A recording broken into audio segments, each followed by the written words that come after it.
মাঝরাতে আর্য অপর্ণা অফিসের মধ্যে রোমাঞ্চে মেতে উঠেছে। হ্যাঁ বন্ধুরা, এমনটাই দেখানো হয়েছে চিরদিনই তুমি যে আমার সিরিয়ালের আজকের পর্বে।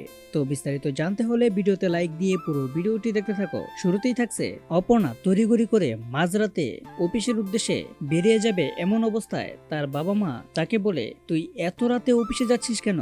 তখন বলে, বাবা মা, আমার প্রমোশন হয়েছে, তো আমার এই কাজটাকে প্রমাণ করতে হবে, আমি যে এই কাজের যোগ্য এটা সবাইকে বুঝিয়ে দিতে হবে, এজন্যই তো দিনরাত পরিশ্রম করতে হবে। তারপরে অপর্ণা তার বাবা মাকে বুঝিয়ে সুঝিয়ে অফিসের উদ্দেশ্যে বেরিয়ে পড়ে। আর অফিসে যেতেই দেখতে পায় এফএম দা অফিসের তালা লাগিয়ে বেরিয়ে যাচ্ছে। ওই সময় অপর্ণা এফএম দাকে বলে, দাদা তুমি তাড়াতাড়ি করে অফিসটা খুলে দাও, আমার কিছু জরুরি কাজ আছে, এগুলো করতে হবে। তখন এফএম দা বলে, এত রাতে? তখন অপর্ণা বলল, হ্যাঁ এত রাতেই।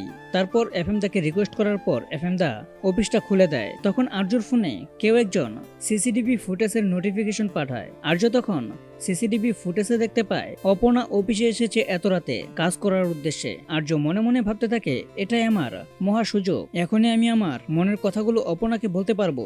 তারপরই আর্য অফিসের উদ্দেশ্যে বেরিয়ে যায় এবং কিছুক্ষণ পর দেখা যায় অপর্ণা কাজকর্ম সেরে যখন বাড়ি চলে যাবে, ওই সময় ফাইলগুলো তাড়াহুড়ো করে হাতে নিয়ে যখন উঠে যাবে, ওই মুহূর্তে অপর্ণার হাত থেকে ফাইলগুলো পড়ে যায়। আর ওই পড়ে যাওয়া ফাইলগুলো আর্য এসে ধরে ফেলে। অপর্ণা তখন আর্যকে বলে, আপনার ধরতে হবে না, আমি উঠিয়ে নিতে পারবো। আর্য তখন অপর্ণাকে বলে, মন্দিরে আমাদের দেখা হলো, অথচ তুমি আমার সঙ্গে কথা বললে না। তখন অপর্ণা অনেকটা অবাক হয়ে যায়। তারপরে আর্য অপর্ণার হাতের চুড়িটা দেখায়। অপর্ণা তখন আর্যর থেকে একটু দূরে সরে যাবে, ওই মুহূর্তে আর্য অপর্ণার গলার ওড়নাটা টেনে ধরে এবং তারপর অপর্ণা আবার আরেকটু দূরে সরে যেতে চাইলে আর্য ওড়নাটা হাতে পেঁচিয়ে পেঁচিয়ে অপর্ণাকে কাছে টেনে নেয়। যখন আর্য অপর্ণা পুরোপুরি রোমাঞ্চে মেতে উঠেছে, ওই মুহূর্তে হুট করে কিঙ্কর চলে আসে। আর কিঙ্কর আসাতে আর্য প্রচন্ড বিরক্তি ফিল করে।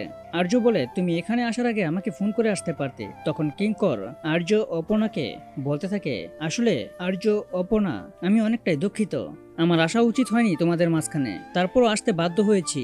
তখন আর্য যখন আবার জিজ্ঞেস করে, কেন বাধ্য হয়েছ? তখন কিঙ্কর উত্তরে বলে, মীরার মা কিছুক্ষণ আগে মারা গিয়েছে। এই কথা শুনে আর্য অপর্ণা অনেকটা চমকে যায়। তো বন্ধুরা, আজকের এমন একটা দিনে কি আর্য মীরার পাশে দাঁড়াবে আর এটা অপর্ণা দেখতে পেয়ে আর্যর থেকে দূরে সরে যাবে, নাকি আর্য অপর্ণাকে পুরো বিষয়টা বোঝাতে পারবে এবং তারপর আর্য অপর্ণাকে তার মনের কথাগুলো খুলে বলবে? এই নিয়ে তোমাদের মূল্যবান মতামত এখনই কমেন্টে লিখে যাও। আর এরকম নিত্য নতুন সিরিয়ালের আপডেট পেতে এখনই চ্যানেলটা সাবস্ক্রাইব করো।